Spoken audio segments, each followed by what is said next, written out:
Let's talk a little more about the Heisenberg picture. So we have the definition of a Heisenberg operator in terms of the Schrödinger operators, where I've suppressed the T0 argument of the time evolution operators because I've assumed that at time T0, the Schrödinger operator and the Heisenberg operator and the Schrödinger states and the Heisenberg states are all the same, and so we're just worrying about the time evolving from that point. We could count that as a definition. In order to calculate this, we would have to calculate the time evolution operator each time, which can be hard, of course. But if we take the derivative of this, then we can get an equation of motion for our Heisenberg operators.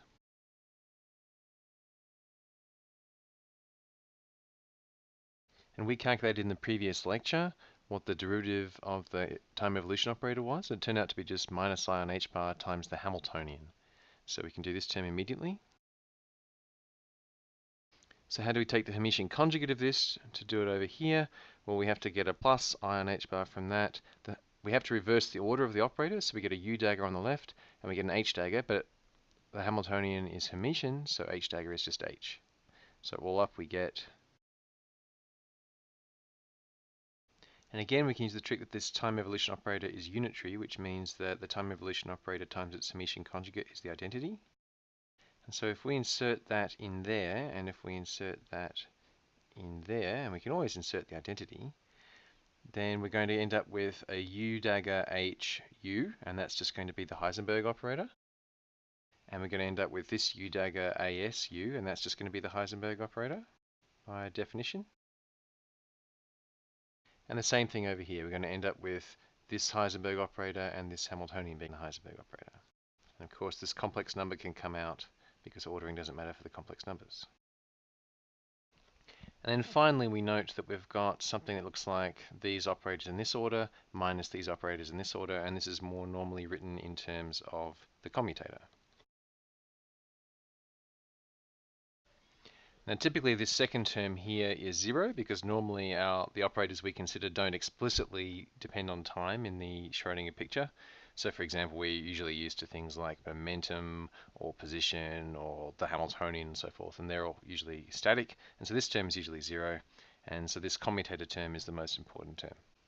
Now when we write the Hamiltonian in the Heisenberg picture, it's actually very simple because it just looks like the Hamiltonian in any other picture, in the Schrödinger picture, with all the labels changed. So supposing we started with a harmonic oscillator Hamiltonian. So we know this Hamiltonian is the correct Hamiltonian for the harmonic oscillator in the Schrödinger picture. But if we want to turn this into the Heisenberg picture, we just put a U dagger and a U on either side there. And we know that we can then insert them in the middle between these two P's and in the middle between these two X's.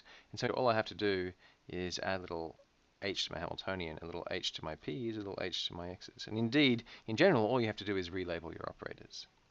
So that's our Hamiltonian. And so now supposing we wanted to work out how the position and momentum operators evolved in time, let's do that as an example. And the explicit term here is 0. And again, the explicit term is 0. So now we can just continue on. We know that the commutator is linear, and we know that the commutator of a sum of two terms is the commutator with each term added together.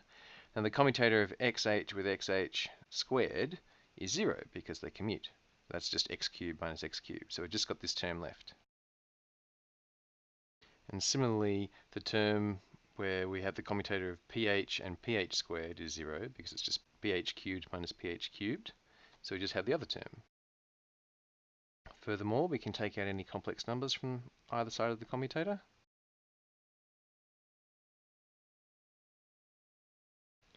Okay, at this point, resist the temptation to expand this out, because expanding out the commutators won't help you. We actually know what the commutator of x and p is very clearly. The commutator of x and p is just IH bar, but we've got squareds here. So how do we do that? There's a little trick I want to teach you, which is this. This is a very useful trick. You can show that this is true simply by expanding it out, and you get 4 terms here, but 2 of them cancel. But you'll note that there's a good mnemonic. All you have to do is, you have to get these two apart somehow, so you always take the C out to the right because it's on the right, and you always take the B out to the left because it's on the left. And we have an equivalent version for the product being on the left-hand side, which works exactly the same way. You take the A out to the left because it's on the left, and you take the B out to the right because it's on the right. Okay, if we apply that back up here, then what we end up with is that, and on the other side. And we'll note that this is just the same term twice because xp, the commutator of x and p is just IH bar. The IH bar cancels with the minus IH bar there. And so this is all just, we got two of them, so we cancel the two. And over here, px is minus IH bar, so we're going to get a minus sign. And if we look at those two results, the derivative of the x operator, that looks exactly like the classical equation of motion. And the derivative of the p operator, that again looks exactly like the classical equation of motion. And this is why Heisenberg was naturally led towards looking at the evolution of operators, because it has a really strong correspondence to classical physics.